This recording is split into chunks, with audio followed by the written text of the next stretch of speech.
आज हमारी सोसाइटी में एक चीज़ तो बहुत कॉमन होकर रह गई है, इस बात का पता होने के बावजूद भी कि ये इन्हें कैंसर का पेशेंट बना सकता है, हार्ट अटैक की वजह भी बन सकता है और हर साल 70 लाख से ज़्यादा लोग इसकी वजह से अपनी जान गंवाते हैं। लेकिन आखिर ऐसा है क्या इस सिगरेट में कि 1 से 2 बार पीने के बाद इसकी लत लग जाती है और फिर ये लत मरते दम तक साथ नहीं छोड़ती। और आखिर ऐसा क्यों कि एक बार लत लगने के बाद 80% लोग इसको कभी छोड़ नहीं पाते। और सिगरेट तो बहुत दूर की चीज़ बन चुकी है मार्केट में वेब जैसी चीज़ों के आने के बाद।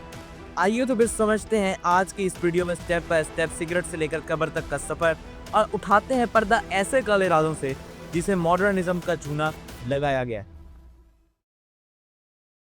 सबसे ज़्यादा कॉमन स्मोकिंग सिगरेट स्मोकिंग है और सिगरेट में यूज़ होने वाला मटेरियल ये तंबाकू है। इसमें सबसे पहले तो इस तंबाकू के पौधे को सड़ाया जाता है, सुखाया जाता है और सिगरेट के इस आगे वाले पार्ट में भर दिया जाता है। इसके पीछे इस एरिया को फिल्टर कहते हैं। इसका काम सिगरेट के अंदर मौजूद इस तंबाकू को मुंह में आने से रोकना होता है। अब जैसे ही इस सिगरेट को जलाया जाता है और इसको इनहेल किया जाता है तो 7000 से ज़्यादा केमिकल्स बॉडी के अंदर जाते हैं। जैसे कुछ एग्जांपल्स, हार्पिक में यूज़ होने वाला अमोनिया, शराब में यूज़ होने वाला इथेनॉल, कीड़ों को मारने वाली दवाइयों में यूज़ होने वाला डीडीटी, गाड़ियों से निकलने वाले धुएं में मौजूद कार्बन मोनोऑक्साइड, बैटरीज में यूज़ होने वाला कैडमियम और इन 7000 में और भी इस तरह के कई केमिकल्स हैं।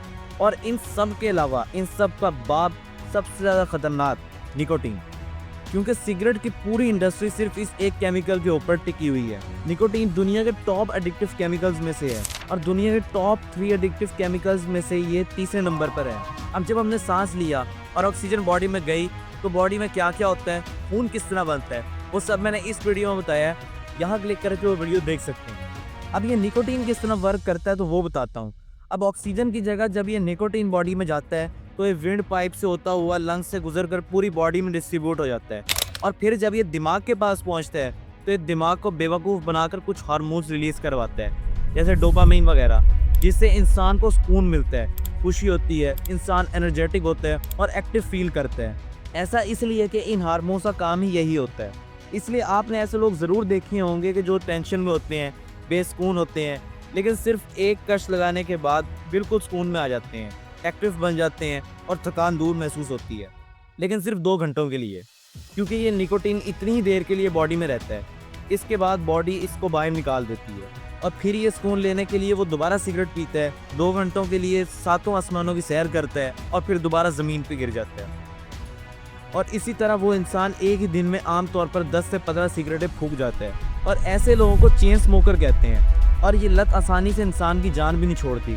अब एडिक्शन की बात हो रही है तो ये भी जान लें कि सिगरेट में तो निकोटीन यूज़ होता है, लेकिन इसी तरह का एक एडिक्टिव केमिकल चाय और कॉफ़ी में भी यूज़ होता है, जिसे कैफीन बोलते हैं। ये निकोटीन की तरह ज़्यादा एडिक्टिव नहीं होता, लेकिन अगर एक ही दिन में हद से ज़्यादा चाय पी जाए और ये काम रोज़ हो तो बॉडी में कैफीन ज़्यादा हो जाती है, जिससे चाय के बगैर इंसान को सुकून नहीं मिलता, सर में दर्द रहता है, नींद नहीं आती और किसी काम में दिल ही नहीं लगता।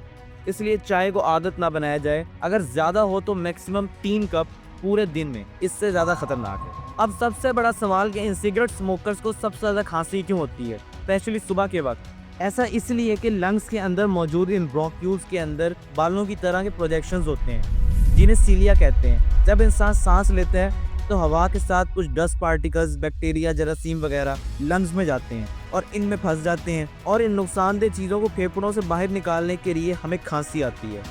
लेकिन जब कोई सिगरेट पीता है तो 7000 से ज़्यादा केमिकल्स जो उसमें मौजूद होते हैं, कुछ केमिकल्स जैसे टार, हाइड्रोजन साइनाइड, इन सीलिया को डैमेज कर देते हैं और ये केमिकल सब्सटेंसेस यहाँ पर इकट्ठे होते रहते हैं और इस पाइप को ब्लॉक करते रहते हैं। इसको ठीक करने के लिए हमें खांसी आती है और स्पेशली सिगरेट पीने वालों को सुबह के वक्त बहुत ज़्यादा खांसी आती है। ऐसा इसलिए कि रात के वक्त ये सीलिया अपने आप को ठीक करने की कोशिश करते हैं और सुबह के वक्त इन केमिकल्स को बॉडी से बाहर निकालते हैं, इसलिए सुबह को ज़्यादा खांसी आती है। लेकिन लगातार स्मोकिंग करने से एट द एंड ये सीलिया पूरी तरह डैमेज हो जाती हैं और फिल्ट्रेशन बहुत कम हो जाती है, जिससे सांस लेने में बहुत ज़्यादा प्रॉब्लम होती है। और जब ये जहरीले केमिकल्स खून की नालियों में आते हैं और नालियाँ ब्लॉक करना शुरू कर देते हैं, फैट इकट्ठा होना शुरू हो जाता है और खून दिल तक नहीं पहुंचता और नतीजा हार्ट अटैक।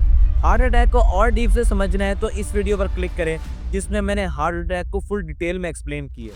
और मैंने अपनी इसी वीडियो में हार्ट अटैक का सबसे बड़ा रीज़न भी बताया था ये डॉक्टर्स के मुताबिक हार्ट अटैक का सबसे बड़ा रीज़न Smoking. अब कैंसर किस तरह होता है।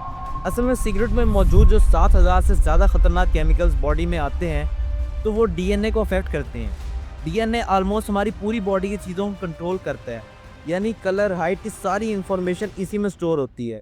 लेकिन ये केमिकल्स सेल्स और डीएनए को डैमेज करते हैं और हमारी बॉडी में कैंसर से लड़ने की पावर ख़त्म करते रहते हैं। और अगर डीएनए डैमेज भी होता है तो ये डीएनए की रिपेयरिंग पावर को ख़त्म कर देते हैं और बॉडी में कैंसर से लड़ने की पावर भी ख़त्म हो जाती है। तकरीबन सिर्फ स्मोकिंग से ही 20 तरह के कैंसर्स हो सकते हैं, जैसे lung cancer, mouth cancer, bladder cancer और इस तरह के बीसीओ कैंसर और भी हैं। और हर किसी को पता है कि कैंसर पे कोई इलाज नहीं होता। और हमारे मुल्क में तो गुटखा नस्वार भी खाया जाता है और इस गुटखा में निकोटीन भी होता है, तंबाकू भी होता है और ये माउथ कैंसर तक कर सकता है।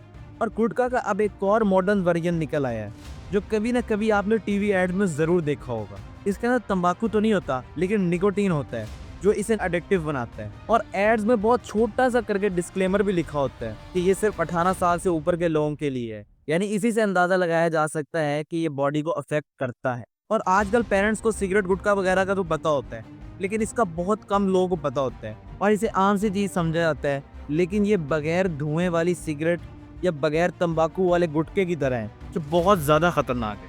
और वक्त के साथ मार्केट में सिगरेट के भी नए वेरिएंट आ गए हैं जिसे वेप कहते हैं। और बहुत से पेरेंट्स इसकी शेप की वजह से इसे आम सा लाइटर वगैरह समझते हैं, लेकिन ये लाइटर इंसान को अंदर से जलाकर राख कर देता है। अभी तक इससे कोई बड़ी बीमारियां, कैंसर वगैरह तो सामने नहीं आई, लेकिन कुछ छोटी बीमारियां ज़रूर नोटिस की गई हैं, जैसे निकोटीन वगैरह के एडिक्शन और इसके नुकसानात, खांसते रहना, सर में दर्द रहना। लेकिन इस बात का पता होना भी बहुत ज़रूरी है कि सिगरेट के आने के 100 साल बाद साइंटिस्ट को ये कंफर्म हुआ था कि सिगरेट कैंसर कॉज कर सकता है, लेकिन वेब को आए तो अभी कुछ ही साल गुजरे हैं। तो इसके साइड इफ़ेक्ट्स और ख़तरनाक केसेस के बारे में पता लगने में साइंटिस्ट को अभी कुछ वक्त लगेगा और जैसे जैसे वक्त गुजरेगा तो इसके साइड इफ़ेक्ट्स और इसके केसेस सामने आना शुरू हो जाएंगे। इसके अलावा एक और बात, जो लोग स्मोकर्स के पास ज़्यादा रहते हैं, यानी खुद सिगरेट्स नहीं पीते लेकिन उसके धुएँ में रहते हैं, और जब वो उस आदमी के पास बैठे होते हैं जो सिगरेट पी रहा होता है, तो जब ऐसा कॉन्टीन्यूस होता है तो उन लोगों में भी वो सब होता है जो स्मोकर्स के साथ होता है। इसे पैसिव स्मोकिंग कहते हैं। अब वैसे तो कोई सिगरेट पीने की इस लत को छोड़ नहीं पाता, लेकिन अगर कोई हौसला करता है और ठान लेता है कि इसको छोड़ना है तो उसके साथ क्या होता है, तो उसको देखते हैं। 20 मिनट के बाद हार्ट रेट और ब्लड प्रेशर नॉर्मल होना शुरू हो जाता है। 12 घंटों के बाद कार्बन मोनोऑक्साइड खून में कम होना शुरू हो जाता है। 2 दिन के बाद निकोटीन बॉडी से गायब हो जाएगी और 3 दिन के बाद सांस लेने में आसानी होगी। टेस्ट और स्मेल का पता लगना भी शुरू हो जाएगा। यानी इसी से अंदाज़ा लगाया जा सकता है कि ये सिगरेट हमारी बॉडी में कितना कुछ करता है। और ये 1 हफ्ते का पीरियड इतना ज़्यादा मुश्किल होता है, इंसान निकोटीन के लिए अंदर ही अंदर तड़प रहा होता है। लेकिन अगर वो इसको बर्दाश्त कर लेता है तो आहिस्ता आहिस्ता ये सारी चीज़ें उससे दूर होना शुरू हो जाती हैं और 1 साल के अंदर अंदर खून की सर्कुलेशन अच्छी होना शुरू हो जाती है, सांस लेने में बहुत आसानी हो जाती है और हार्ट अटैक के चांसेस भी बहुत कम हो जाते हैं। और कुछ साल गुजरने के बाद कैंसर के चांसेस भी बहुत कम हो जाएंगे। तो इसलिए जितना हो सके अपने आप को और दूसरों को भी इससे बचाएं। ये पूरी दुनिया में कैंसर का सबसे बड़ा रीज़न तंबाकू स्मोकिंग ही है और यही स्मोकिंग हार्ट अटैक के सबसे बड़े रीजंस में से है। तो ऐसी चीज़ों पर टाइम ज़ाया करने के बजाय इस वीडियो पर क्लिक किया जाए और एआई और उसके दुनिया पर असरात को समझा जाए। लाजमी देखिएगा।